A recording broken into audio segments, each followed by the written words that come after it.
সুন্দরবনের ব্যাগ নিয়ে এসেছে। কি কত আছে?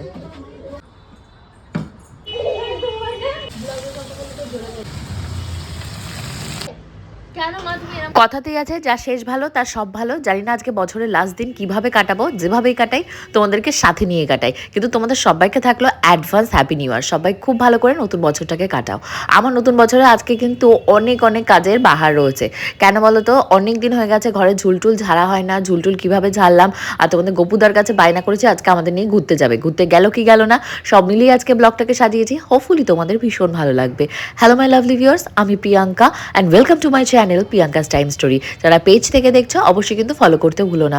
এখন সকালবেলা উঠে লিটিল গোল্ডের সুজিটাকে বসিয়ে ভাবলাম বাসি কাজগুলো ছেড়ে জামা কাপড় মানে ক্লিন করে ফ্রেশ হয়ে এখন ঠাকুর পুজো দিয়ে এসছি উঠোনটাকে ঝাড় দেওয়ার জন্য। ওই যে বললাম ঝুল, প্রচুর ঝুল হয়েছে ঘরে।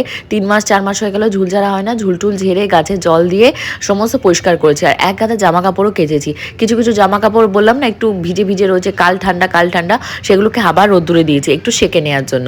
তারই ভেতর লিটিল গোল্ডের টিচার আসবে। আজকে তার দেরি করলে হবে না, প্রত্যেকদিন এসেই টিচার বসে থাকে, আজকে আর বসানো যাবে না। আমি না এখানে দাঁড়িয়ে একটু মিঠা রোদ্দুর সেঁকছি। শীতকালে মিঠা রোদ্দুর সেঁকতে খুব ভালো লাগে, তাই না? তোমরা কারা কারা এরকম করো? আমাদের এই ব্যালকনিটা হওয়াতে খুব ভালো হয়েছে, যদিও আমাদের প্রত্যেক কটা ঘরেই হেব্বি সুন্দর রোদ্দুর আসে। যে কোনো ঘরের জানলাতেই তুমি বসো আর রাস্তার লোক দেখো, টাইম হুশ করে কেটে যাবে। লিটিল গোল্ডের সমস্ত জামা কাপড় মেলা টেলা হয়ে গেছে, আর এখন আমরা ঘরে যাব। এই যে লিটিল গোল্ডের টুপিটা কালকে কেটেছিলাম, এটা এখনো শুকায়নি, ভিজে ভিজে রয়েছে। আবার একটু উল্টে মেলে দিলাম, দিয়ে এখন ঘরে গিয়ে ব্রেকফাস্ট বানাবো। ব্রেকফাস্ট আজকে খুব সুন্দর বানাবো। চলো ব্রেকফাস্ট কি বানাচ্ছি তারাও তোমাদেরকে। অ্যাকচুয়ালি আমি কিন্তু পুজো আগে দিয়েছি, তারপর বাকি কাজ করেছি। মানে একটু ভিডিও ক্লিপস এদিক ওদিক হয়েছে, কিছু করার নেই। আর বললাম না ইঁদুরের উৎপাতে দুটো আঠার গ্লু দিয়ে নিয়ে এসেছি। এবার আমার একজন ভিউয়ার্স আছে, সে আমাকে বারবারই বলে যে অবুঝ প্রাণী বা অবলা প্রাণীদের মারতে না। অ্যাকচুয়ালি কিন্তু মারা হয় না। আমি বারবার ব্লগে মানে বলছি, গোবিন্দ কিন্তু প্রত্যেকটা ইঁদুরকে নিয়ে গিয়ে তেল দিয়ে দেয়। তেল দিলে ওরা আঠার ভেতর থেকে বেরিয়ে ওরা ওদের গন্তব্যে চলে যায়। কাউকেই মারা হয় না। আমরা এতটাও নৃশংস বা নির্মম নই।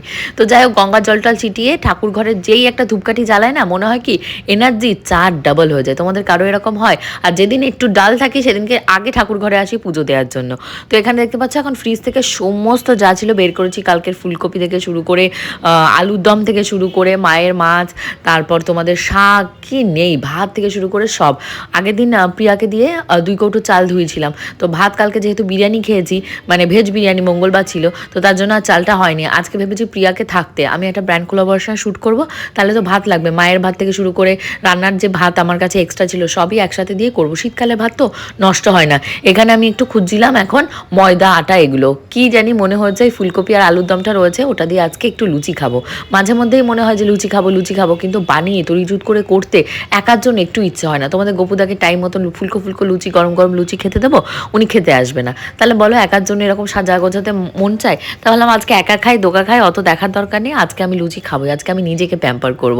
নিজেকে যদি বছরের শেষ দিন ভালো রাখতে না পারি, বছর তো সারাটা বছর পড়ে রয়েছে 2026 সাল। তো আটা আর ময়দা দুটো একসাথে মিক্স করব। অমনি দেখি তেল শেষ হয়ে গেছে, তো তেলটাকে ঢেলে নিচ্ছি। যেহেতু আমি বাপের বাড়িতে যাবো বলে সর্ষের তেল, সাদা তেল কোনোটাই ঢেলেছিলাম না, যে আবার আসবো যখন তখন ঢালবো। অ্যাকচুয়ালি কী হয় বলো তো, রান্নাঘরে সে অনেকভাবেই ঢুকে যায়। আমি ভেতরের কথা আর বলতে চাই না, যার যেটা ইচ্ছা হয় সে সেটা নিয়ে যায়। মানে আমাদের ঘরের কথা বলছি না, মানে যেহেতু নিচে রান্নাবান্না হয়, যার যেটা প্রয়োজন তোমাদের গপুদা বলে দেয় ঘর থেকে নিয়ে নে, তারা এসে ঘর থেকে হাত দিয়ে নিয়ে নেয়। এসে দেখি লবণের কৌটোতে একটুও লবণ নেই, তার মানে কেউ নিয়ে গেছে, তার জন্যই নেই। তো তার জন্য আমি ঢালতে চাই না। আর এখানটায় লিটিল গোল্ডের টিচার ঢুকে গেছে, লিটিল গোল্ডের স্নান ধান সব হয়ে গেছে। এখন ক্রিম মাখিয়ে প্রিয়াকে বললাম ওর পায়ে একটা সক্স পরিয়ে দে, দিয়ে ওকে পড়তে বসিয়ে দে।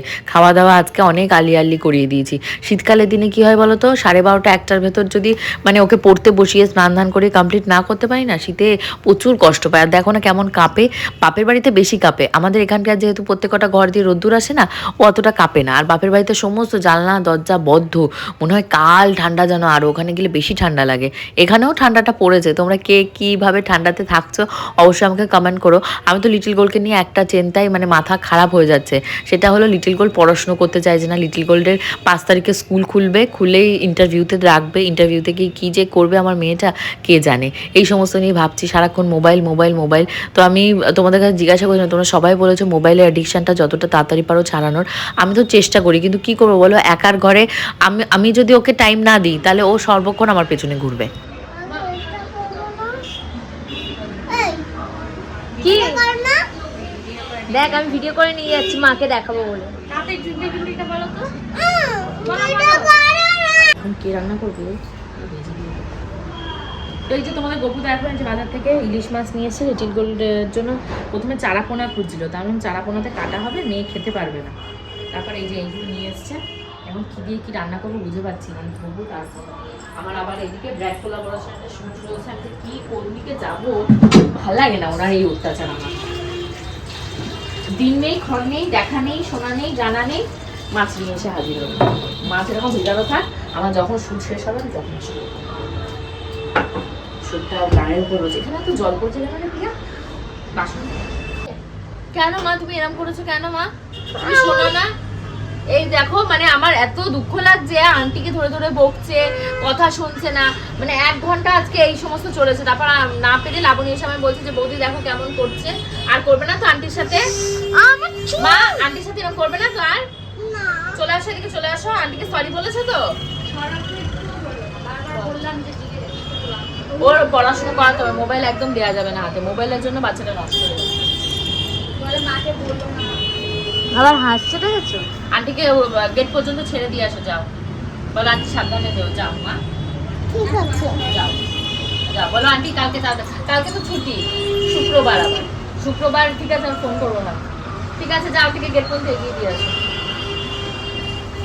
এখন আমার ইলিশ মাছ রান্না করতে হবে, বুঝতে পারছো? এটা কতক্ষণে শেষ করব, করে জল লাগবে, সেই জলের ভেতর মুখ চুবাতে হবে, স্প্রে করতে হবে, প্রচুর কাজ, প্রচুর কাজ।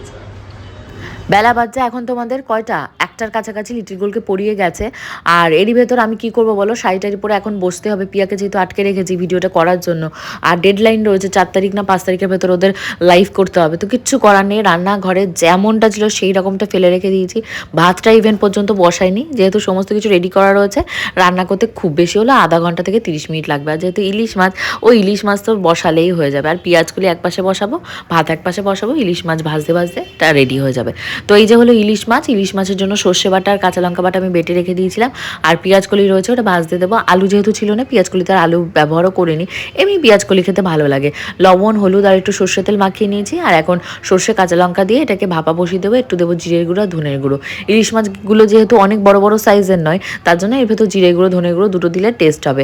আর যেগুলো অনেক বড় বড় সাইজের, ধরো মানে 1.5 কেজি 2 কেজি 3 কেজির ওপরে, সেগুলোতে মানে শুধু সর্ষে বাটা দিলেই খেতে বেশি ভালো লাগে। জিরে গুঁড়ো ধনে গুঁড়ো দিলে আমার মনে হয় স্মেলটা আবার একটু নষ্ট হয়ে যায়। তো এখন এক পাশে রান্না হচ্ছে, আর এক পাশে তোমাদের গপুদা এসছে, এসে বলছে কি খাবো কি খাবো। আমি যে আমার এখনো রান্না বান্না হয়নি, তুমি বসো।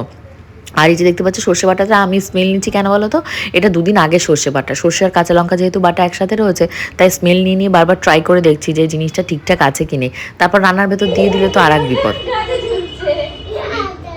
আরে লেগে যাবে, পায়ে জুতো পর, মোজা পর, বলছি না কখন থেকে শীত পড়ে গেছে, কাল শীত। গপুদাকে প্রথমেই বলে রেখে দিয়েছি যে আমাদের নিয়ে কিন্তু ঘুরতে যেতে হবে, মানুষটার কোনো হেলদোল নেই। ওই যে দেখতে পাচ্ছ গায়ে একটা কালো কালারের জ্যাকেট, তোমরা বলবে বরের নিন্দেমন্দ করি, নিন্দেমন্দ নয়।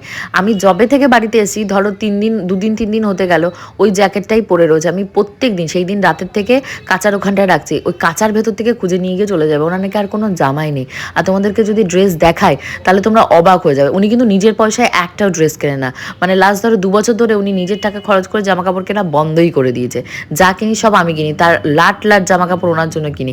আমার মেয়ের জন্য যদি একটা কিনি, ওনার জন্য 3টে কিনি, কারণ জানি উনি পেটের উপর ভুঁড়ির উপর মানে খাবার দাবার ফেলে, আর একদম ওই জায়গাটা দাগ হয়ে যায়, নতুন জামা লাগে সবসময়। আমি সবসময় ফাঁকা, আমি অল টাইম সুন্দরবনের ব্যাগ নিয়ে এসেছি, বাঘের ছবি থাকা, আর এটা পাখিরালয়, আর এটা হলো সুন্দরবন। আচ্ছা আচ্ছা, 2টো হরিণ।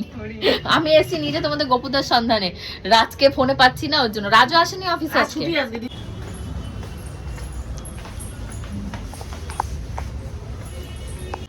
তো চলো তালা আচ্ছা তালা লাগিয়ে এখন বেরোতে হবে।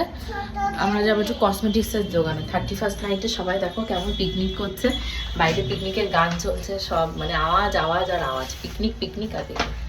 হ্যাঁ আমারও পিকনিক করলেই করা যেত, বাট আমি পিকনিক করবো না, বাড়িতে থাকবো। তোমার সব তোমার জুতো। চলো চলো চলো, আর দেরি করো না, চলো আসো। আমাদের সাথে যখন বেরোতে বললাম উনি নাকি তখন সোদপুরে গিয়ে বসে আছে, তাহলে ওনার অপেক্ষা করলে তো হবে না, মেয়েকে নিয়ে নিশ্চয়ই আমি মাঝরাতে কোথাও ঘুরতে যাবো না। তো আমার কিছু কসমেটিক্সের জিনিস কেনার ছিল, তো আমি বললাম ঠিক আছে আমি আর মেয়ে লাইনটা টুকটুক করে পার হয়ে চলে আসি। আজকে ফার্স্ট টাইম সাহস করে আমি এই পদক্ষেপটা নিলাম, রেল লাইন মেয়েকে নিয়ে একা একাই পার করলাম। অ্যাকচুয়ালি কী বলো তো, পৃথিবীতে এসছেও একা, যাবেও একা। আমার পুরো এই যে গোটা লাইফটা আমি যে কবছর বেঁচে আছি, মানে যখন থেকে আমার হুঁশ হয়েছে, একটা জিনিসই বুঝেছি, পৃথিবীতে কেউ কারো না, না বাবা মা, না স্বামী, না সন্তান। একা এসছো, একা যাবে, নিজের ক্যারেক্টারটা প্লে করো, ভালোভাবে থাকো, যতটা খুশিতে থাকা যায়। কারো অভিশাপ নিও না, কাউকে অভিশাপ দিও না, দেখবে তোমার ভালো হবে। তো আমার নিউ ইয়ার রেজলিউশন কিন্তু এটাই, কাউকে হিংসা নয়, ভালোবেসে পাশে থাকো। আজকের জীবন মানে আজকে আমি মরলে কাল হবে আমার তৃতীয় দিন, এরকম একটা ব্যাপার। তো লিটিল গোল্ড খুব বায়না করেছে মানে রাস্তায় যে মোমো খাবো মোমো খাবো। লিটিল গোল্ড না, বায়নাটা অ্যাকচুয়ালি লিটিল গোল্ডের বাবা টেনে হেঁচড়ে আমাদেরকে এখানে নিয়ে এসছে। আমরা বললাম আজকে আমরা বাইরে কিছু খাবো না, আমাদের ঘরে অফুরন্ত খাবার দাবার। আমি তো বেরোনোর আগে চাউমিন খেয়ে গেছি, এসে আমার প্ল্যানিং ছিল আমি একটু কফি খাবো, খেয়ে রাতে ডিনার করে নেবো। তো উনি এখন রাতের ডিনার আমার কমপ্লিট হয়ে গেছে, 11টার সময় কফি খাবে আর বিস্কুট নিমকি এগুলো খাবে। তো এইভাবে আমাদের লাস্টের দিনটা কাটলো। তোমাদের কার কীভাবে কাটলো অবশ্যই কমেন্ট করো। হোপফুলি কালকে নিউ ইয়ার রয়েছে, প্রথম দিন রয়েছে, সবাই খুব ভালোভাবে কাটাও, সবাই খুব মজাতে থাকো, সবাই সবার পরিবারের সাথে থাকো। এই দিনগুলো কিন্তু আর ফেরত আসবে না, দেখতে দেখতে বছর চলে যাবে। বাই।